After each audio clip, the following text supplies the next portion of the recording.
Hi guys, welcome back to the BoPo Besties podcast. We have another episode for you. We're talking about some really juicy topics. We're going to be speaking about our experience as plus size creators and how you could get started becoming a plus size creator. We also have an Old Navy update and why we don't want kids. We're going to talk about it, lay it all down, all of the many reasons why we are choosing to be childless. That's right, no child for me. So let's start first with, how about our experience as plus size creators? Right. What's it been like for you on your journey? How long have you been a creator on, let's specifically say Instagram? Right. So how long have you been on Instagram as a creator?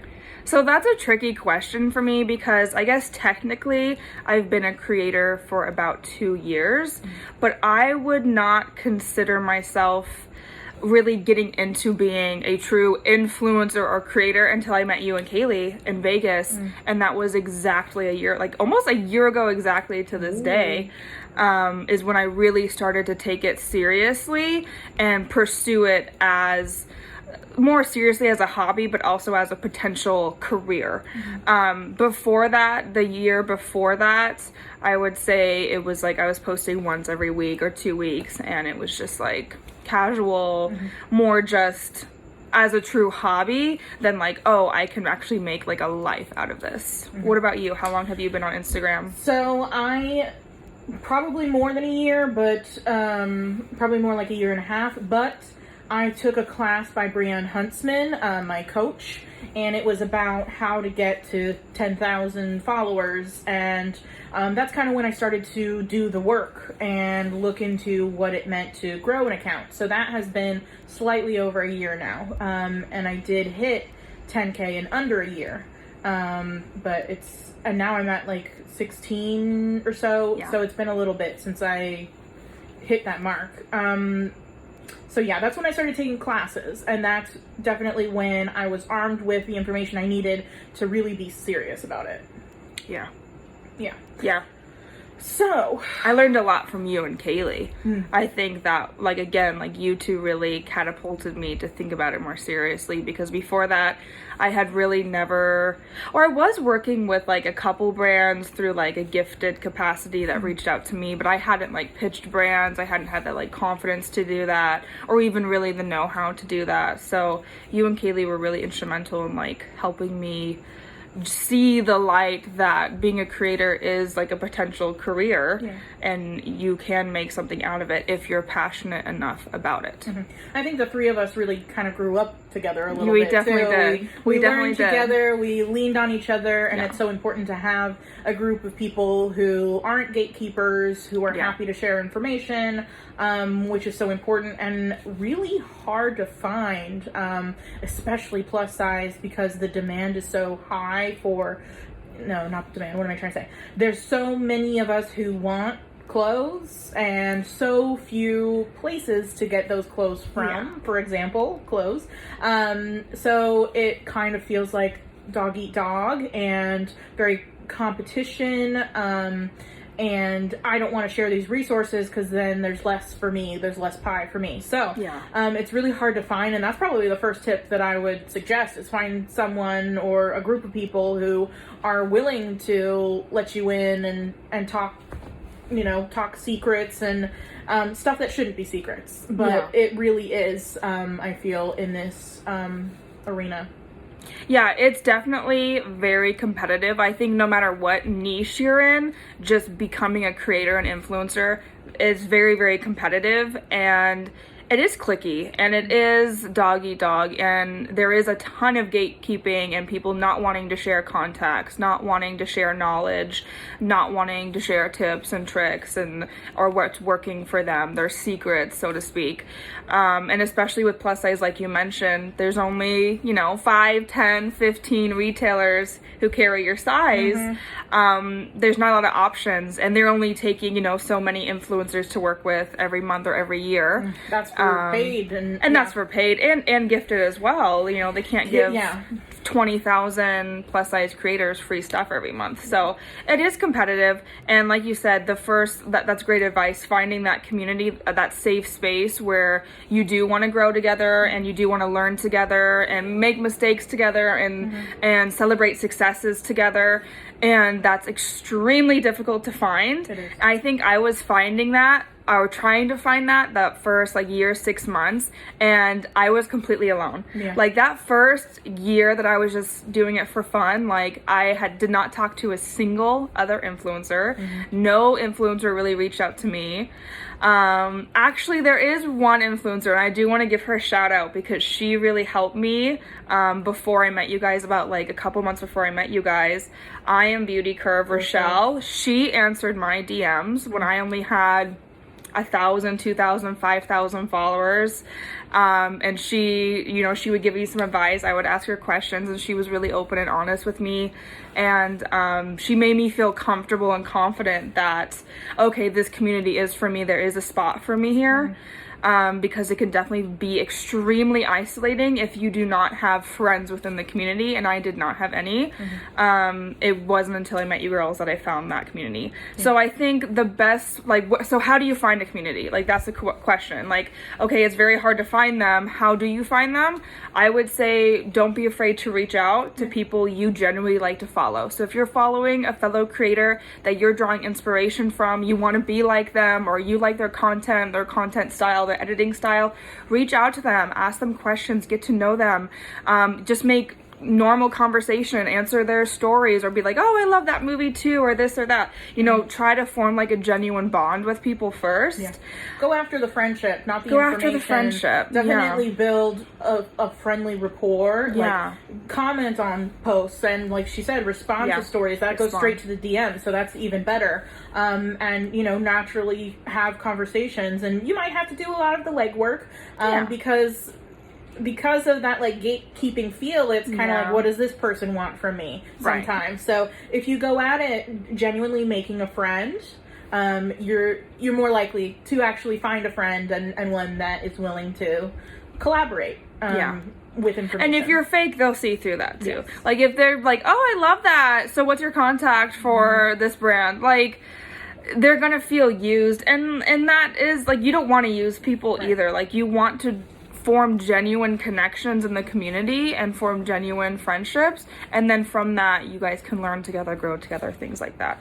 And the second place I would say to find people are local people. So look at local groups, Facebook groups, search like your city hashtags to see if there's content creators that are in your niche in your city. And the geotag. It's made such a difference having Natalie just down the street, because we can take pictures together and we understand the goal of what we're doing. And if it's just a regular friend who isn't into it, they're really not going to have the same passion or understanding. So that even having someone nearby has made such a big difference. Such a big difference. I'm so glad that me and Victoria live in the same city, because if we didn't, again, it would be very isolating.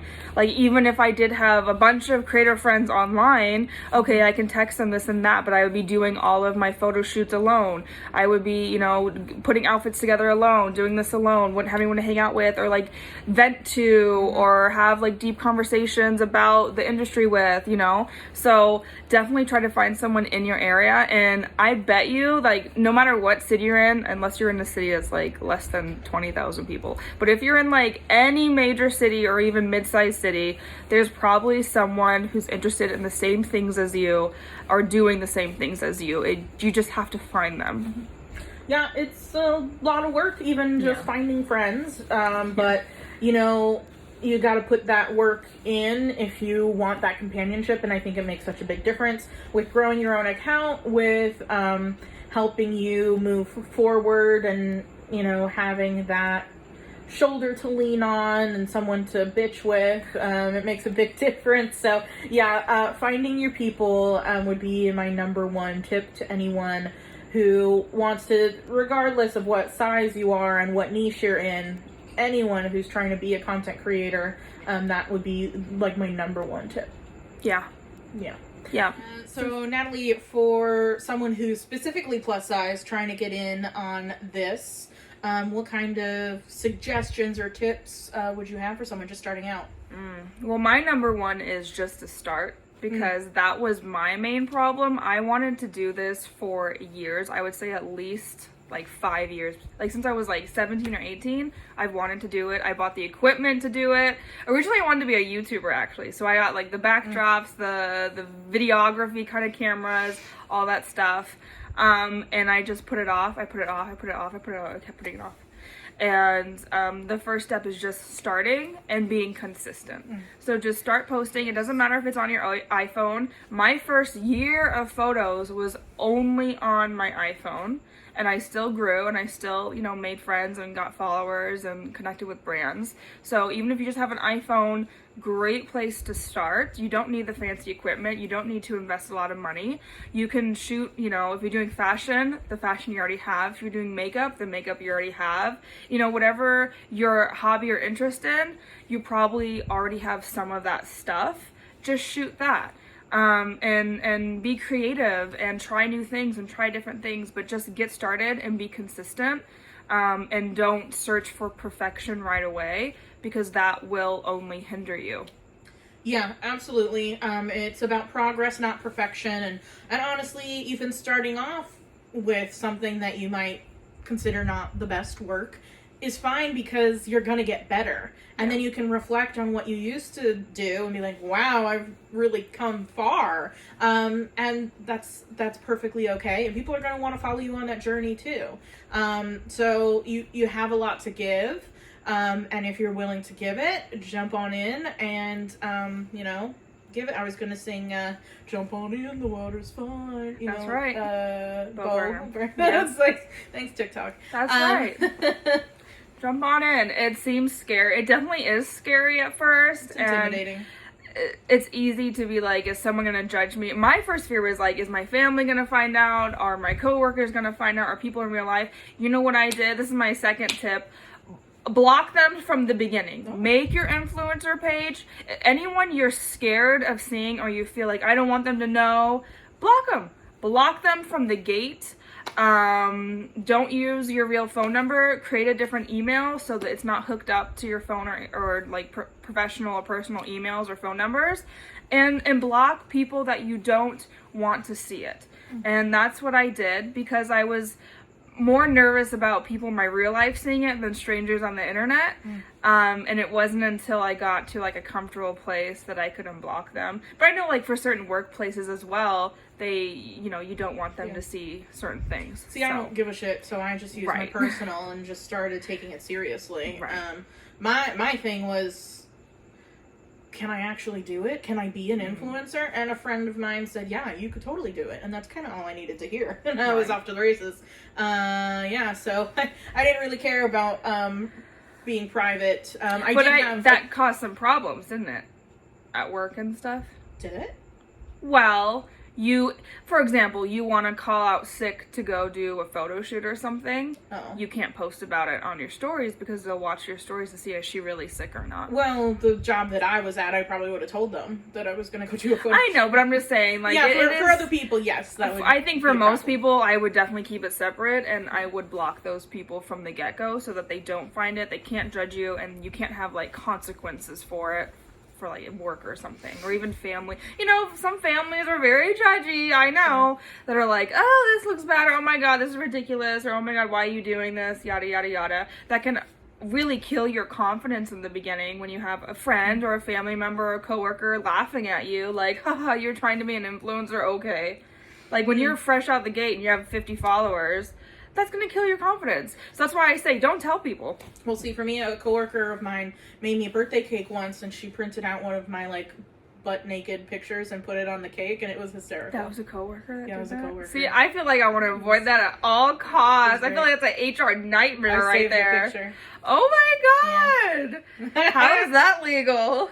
Well, shortly after that, I had an issue. Like, I was trying to apply to the Amazon Associates program, and they didn't approve my account because I had some butt crack showing. So oh my God. From then, so I archived anything that had butt crack, and now I censor my butt crack. Got you. Butt crack censoring. Yes. I would show my butt crack if I could, but Amazon doesn't like it. Wow. So, and I don't even really use Amazon Associates. So No, there's I the don't funny either. thing. No. What's another tip that you have for someone wanting to start? Don't forget that it's a platform where you need to engage. You can't just post and ghost. You can't just put up a pretty picture and say, see you later. I definitely do that. Yeah. I'm guilty of that 1,000%. It would help a lot more if you would engage with your audience and with people who aren't your audience yet. Yeah. So it's important not only to respond to DMs and comments on all your posts in a timely manner, but also to go out into the world using hashtags, geotags, checking out other accounts that are maybe similar to yours and engaging with that audience. And that's how you're going to grow. That's how you're going to get other people who haven't seen your account before to discover you and maybe even make friends that way as well. So, there was one person, Leah Vernon, who's now a friend of mine. We would kind of comment on each other's posts for a while, and then eventually she's like, hey, I'm going to be in San Diego, and we met up, and I have her book, I had her sign it, we had lunch, it was fantastic, and if she ever comes back around, we'll hang out. And that was all because I was trying to engage with people in my community, in my plus size community. So you never know what can happen, but for sure you will grow your audience, and you'll widen your sphere of influence. Yeah. So don't forget, you need to engage. Do you think that's enough for that segment?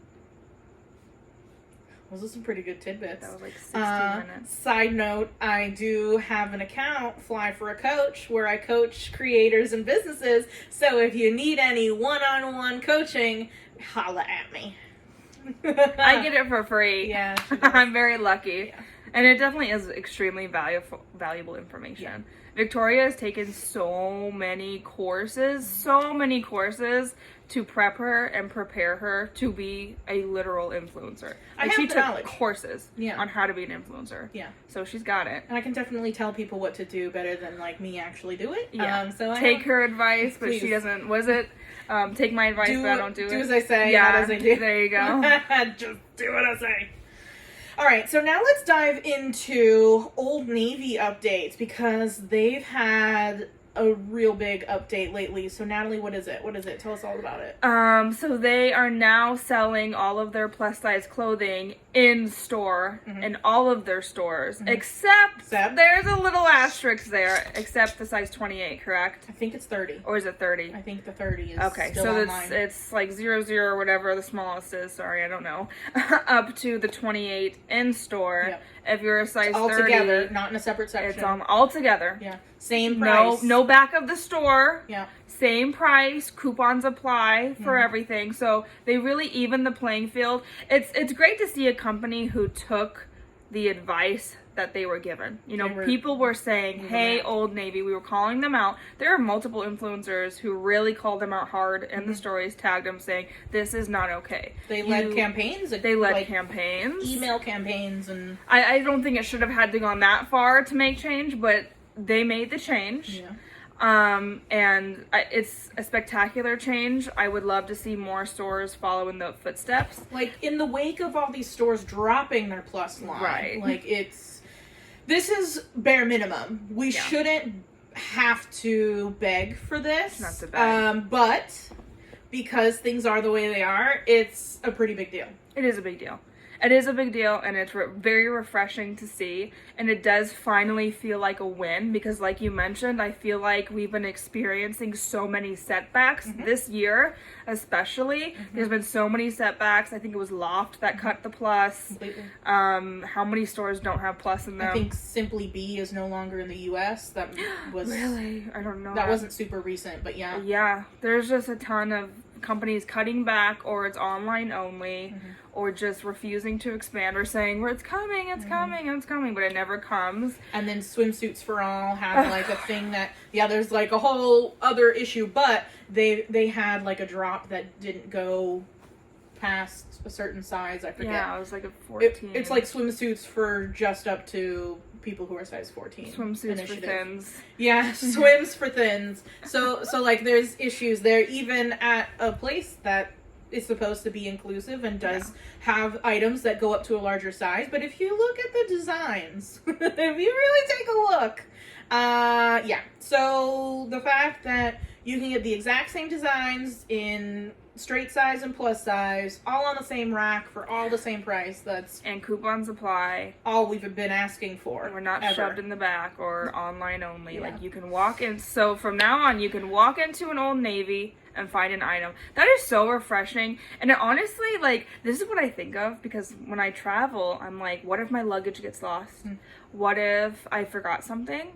So to know that I, like, Old Navy is nationwide, to know that I can find an Old Navy, walk in, and clothe my body in an emergency is so important. And I think people, like, especially thin people, do not think about that. No. Like, if their luggage gets lost at the airport, oh, no problem, I can go, like, down the street and buy some shorts and a top. Yeah. You know, for us, it's like, well, fuck. Yeah. You know what I mean? Like, if there's an emergency, there's a lot of places in this country where you, as a fat person, will not be able to clothe your body in an emergency. You just gotta hope that Walmart has a plus section. Right. Yeah, and they don't always, and It's not always very good selections. No. And even them, I think mostly they only go up to like a 3X sometimes. I'm sure in store. Their online catalog's pretty great. Yeah. My only thing with Old Navy, though, again, that asterisk of, like, 30 is online only. Like, it was one size. Like, it was one size they cut off to be online only. Like, you're doing 00, 000 to 28, but you carry up to 30, and you're gonna leave one size not to be in store. Yeah. I feel like that's ridiculous. So the ideal situation would be, even if you can't have it in store, you can order your size past a 30. You know what I mean? You can still customize those things for your exact size. Because going to 30, while great, still not enough. Yeah, 30 is still not enough. And then saying, oh, we carry up to 28 in store. Oh, you're a 30? You're the only size that's online only. That's, like, really shitty to people who are size 30. Like, really. I mean, it's and, like, how, like, logistically, why did that not work? Like, logistically, you're saying, oh, we're gonna carry, like, 10 more sizes in store. Oh, but we're gonna leave out one? Maybe that's where the purchases die off, and then they weren't able to get above that size. That's why I'm saying, like, this still isn't ideal. But I feel like, I know for a fact it's not that expensive to ship one item of that size for all the products to each store. Like, to say, okay, I'm going to pull all size 30 items, one of each, and ship it to each of my Old Navy stores. That's not going to break the bank, Old Navy. Like, to have one of each. I don't know. I don't know what the manufacturing deal is. I'm sure a lot of it is excuses. Honestly, there were a lot of excuses to get to this point. Oh, yeah. Old Navy it took had a long lots time. of It excuses. took a long time. It took a very long time. Yeah. I hope it inspires other companies to do the same. Because there's a lot of places that are stop at 3X and they just say, oh, we hope to expand. Yeah. And that's kind of it. I think the most ridiculous part is, like, I really hope brands see what Old Navy did, see the response, and jump on it, because the amount of free positive marketing that Old Navy got was outstanding. BuzzFeed reported on it, news outlets reporting on it, every single plus-size creator posted about it on their stories for free. Like, the amount of free, extremely positive publicity that they got from doing this, I think probably equals out to the money they spent to get those sizes to the store anyways. So it's like, if I was running a company, which hopefully I will one day, you know, it's like, yeah, I want to do something that people are going to applaud, that people are going to associate positive thoughts, that people will appreciate. And, like, look how thankful the plus-size community was. Like, it's ridiculous we were that thankful, but we have to be, because it was, like, such a momentous moment, and we fought so hard for it. It was a big moment. And it's like, why wouldn't any other brand want that? Yeah. Yeah, I don't know what the issue is, what the holdup is with getting larger sizes. I don't get it. It's very frustrating as someone who's a size 26. I'm sized out of a lot of places. And typically, when I want clothes, I gotta spend a pretty penny on those clothes. But that is one of the perks of being a plus-size content creator. While it's hard to get paid gigs, it's not super difficult, in my opinion, to get free clothes. Yeah. So that is one of the options you have as a plus creator. Yeah.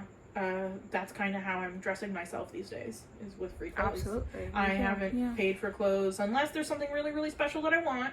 I haven't paid for clothes in a long time. Yeah, it's only special things, and for me, it's also like basics like underwear and bras. Leggings. I still buy leggings. I still buy from like yeah. Torrid, and like the things I wear every single day, like bra, underwear, socks, stuff like that. I gotta still say, buy. I'm running low on good undies because I have like some lace that has ripped recently, and just like I need a refresh. Yeah. And I went to Lane Bryant to check on their underwear situation, and they had barely any options for me. You went in store? No, I went online. Oh. They sell out of their underwear too quick. Yeah. No, that's why. So I looked multiple times. My favorite are the full brief high-waisted panties. So like the full granny panty package. Yeah. My favorite. I remember, I think it was earlier this year, and probably because of COVID too, they're having inventory issues. They did not have those underwears for like 6 or more months, and I just had to buy the full brief, not high-waisted, and I hated them, and it was a waste of money. But I had to wear underwear. So I like waited and would check all the time to when those were in stock. And I bought a bunch, and then I wanted to buy more like a couple months ago, and they were already they were sold out. So they're having inventory issues probably because of COVID. Yeah. But my favorite underwear are is it Kashik? Is that how you say it? Kashik? I don't know. I assume Kashik. That's how. By Lane Bryant. That's how I say it. Those are the only underwear I wear. Yeah. The panty drop ones that I've collaborated with, they're actually very, very nice, but they are thicker. So if you're in like a warmer climate, the cotton from the Kashik is a lot thinner. Might be like not as hot. I get the really like silky ones. Okay, like the no-show, like the thin polyester.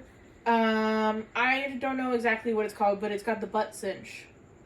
The cheeky. Okay, I think hipster is the one I get. Okay. It goes up under my belly button. Got you. Yeah. Got you. But like, it doesn't roll down. Got you. Oh. Yeah. That's good. But I like that. I think I've talked about this on another. Yeah, you like the butt cinch. I do. I hate it. I can feel it.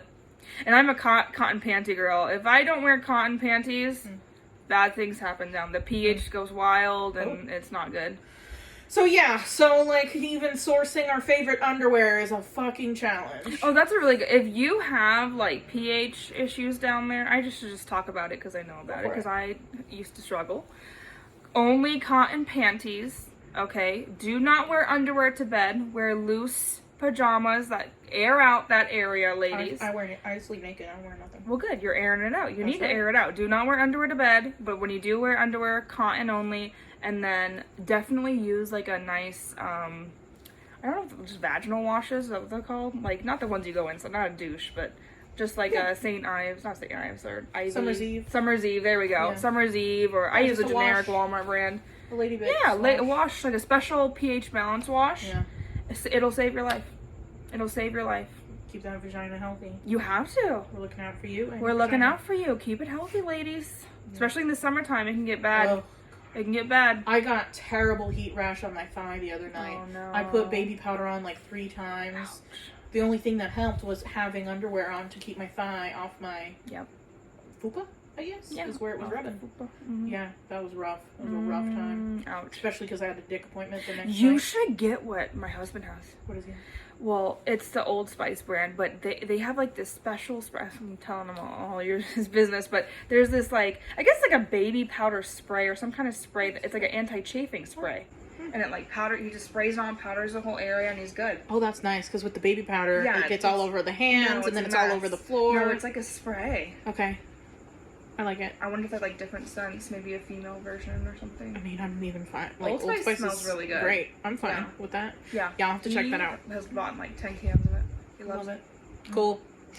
Now, for our last segment, we are going to discuss why we both do not want children at all. Only dog children. Ever. Only dogs.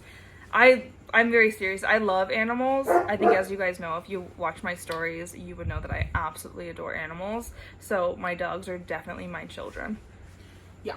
And I don't want kids for multiple reasons. One of which is because I don't like kids, but also I have PCOS, which tends to make it very difficult for you to conceive. Most likely I would need to do in vitro fertilization if I wanted to try and have kids. Second, because I don't want kids, or was that first? Anyway, don't want kids, have PCOS. Sorry, my dog's down here. He's fine. She threw, so our dogs are our children. Just throw across the room. I yeeted him onto a bed, on a dog bed. He's fine. Look at him. Time of his life. Okay. So, don't like kids, have PCOS, and I love myself. Like, people might judge me, but I love myself. I like hanging out with myself. I love giving myself nice things. I like making sure I'm taken care of. I like being with someone who spoils me. And I know having a child in the mix would mean I would find that child more important than me, of course.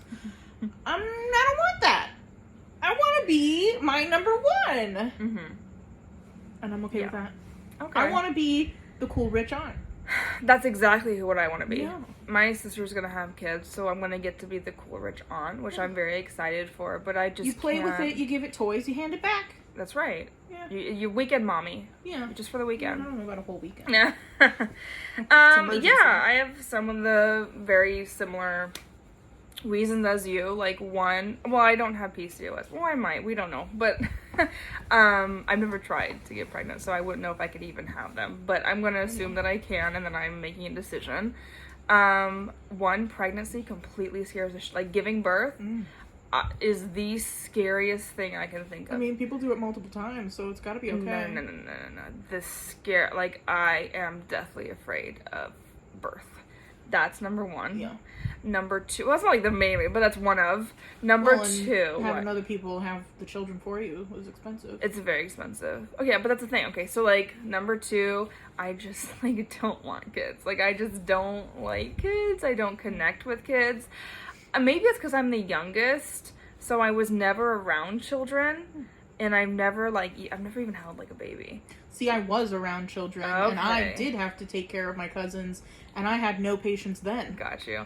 I'm afraid to hold a baby. I'm afraid to, like, hurt a baby. I like them when they're quiet and they haven't pooped. I think babies are really ugly. Like, I'm sorry, guys. I think they look babies. Like aliens. No, every single baby. Oh.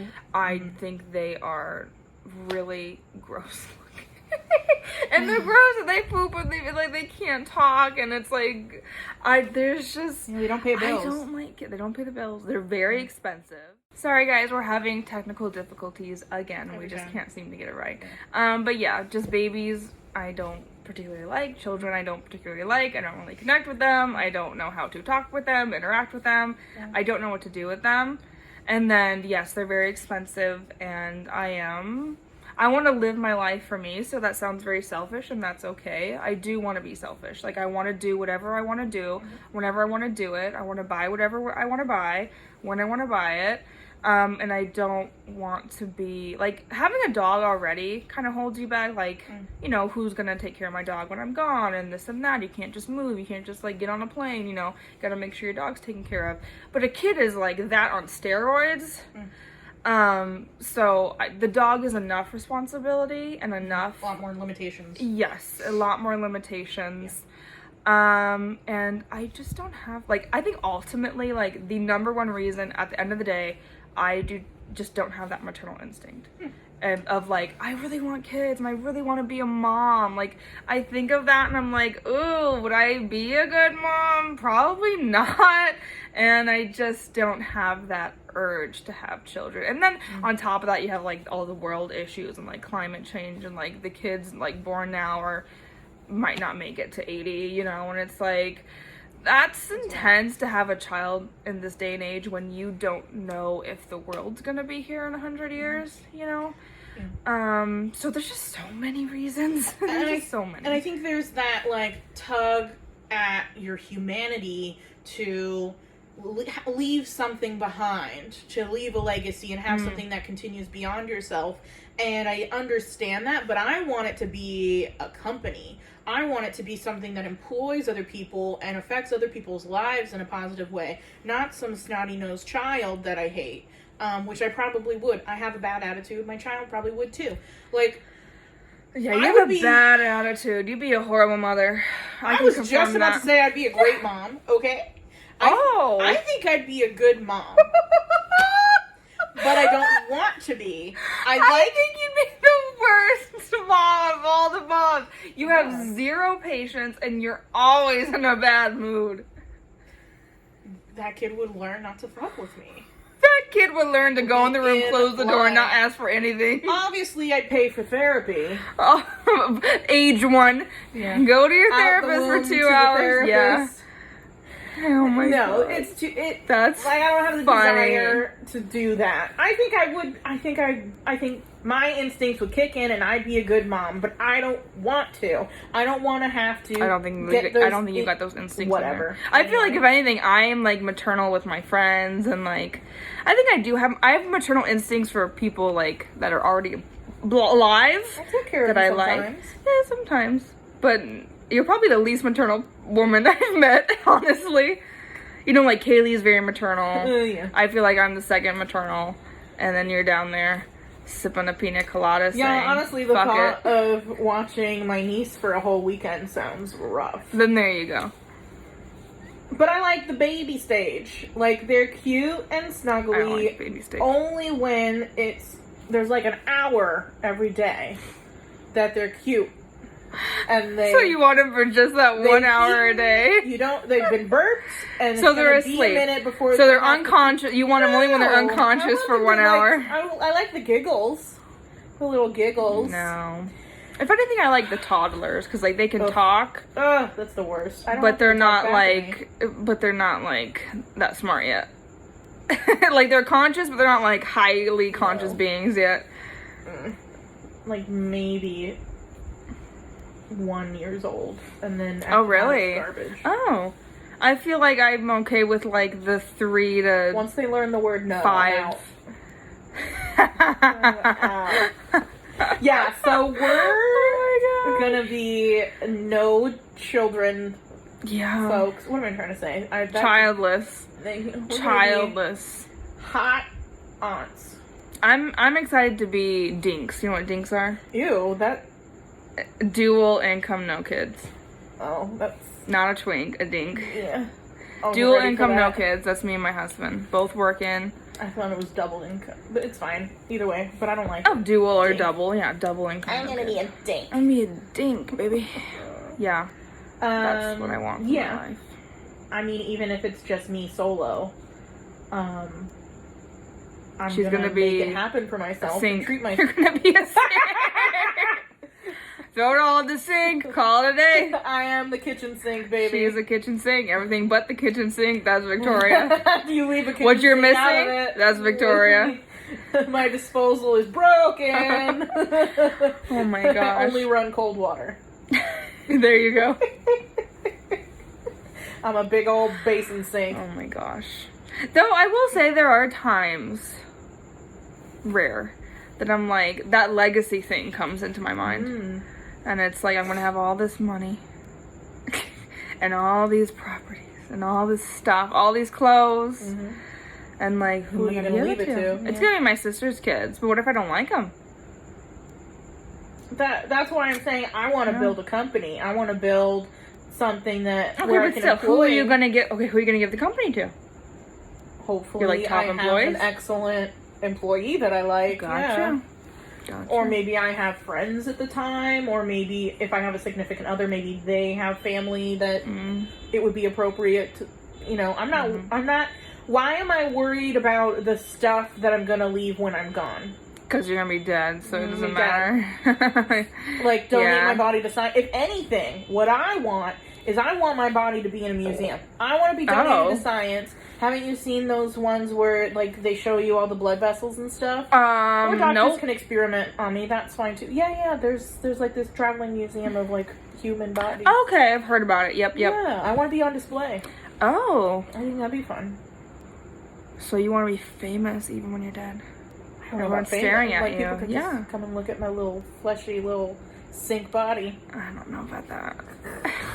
I just, the inheritance I'm worried about is the one I'm gonna get. This is gonna sound really pompous and egotistical. Have we not sounded that way this whole time? But I think I'm pretty great. Let me start over because Victoria had a technological breakdown. Oops. It's gonna be very pompous, very egotistical, but I think I'm great. Like, I think I am a pretty good human. Like, I think I'm a good person. Mm-hmm. I think I'm pretty smart. Mm-hmm. I think I'm pretty, ambitious. Pretty. And I think I'm pretty pretty. And I think I am, a pretty great person. Yeah. So sometimes it makes me think, like, wow, I know I'd make a damn good kid. Like, I could push out a damn good kid. See, I have all these medical issues. I would be creating a person who would suffer to deal with a lot of bullshit. Like, I wouldn't want to clone myself and have that clone deal with all the same thing. Like, I have PCOS, insulin resistance, sleep apnea, psoriasis, psoriatic arthritis. I get ulcers. I get, like, are you fucking serious? I have everything but the kitchen fucking sink. Like, yeah, that's not good. And some of those things are genetic, and and also my dad went bald, so I feel like, doesn't that mean the kid would be bald? I don't think that's a given.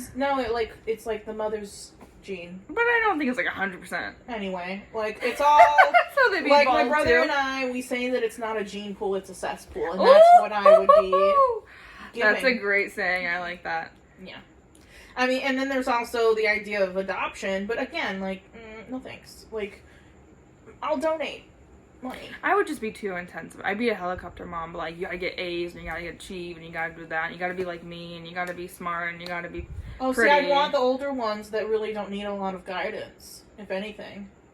It's like, here's a place to live, like, here's No, food. see, I would want to be like a mentor. Oh.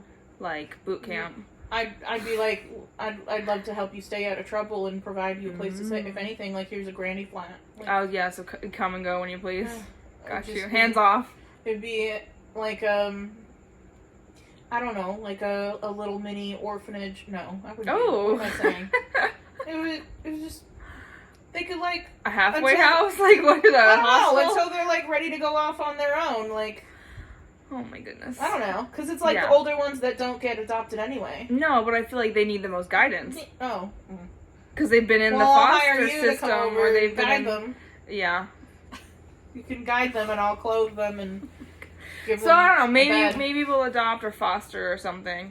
I've considered it definitely, especially the older kids. Can't you host like a kid, or not host? What am I trying to say? Foster? No, like a sponsor.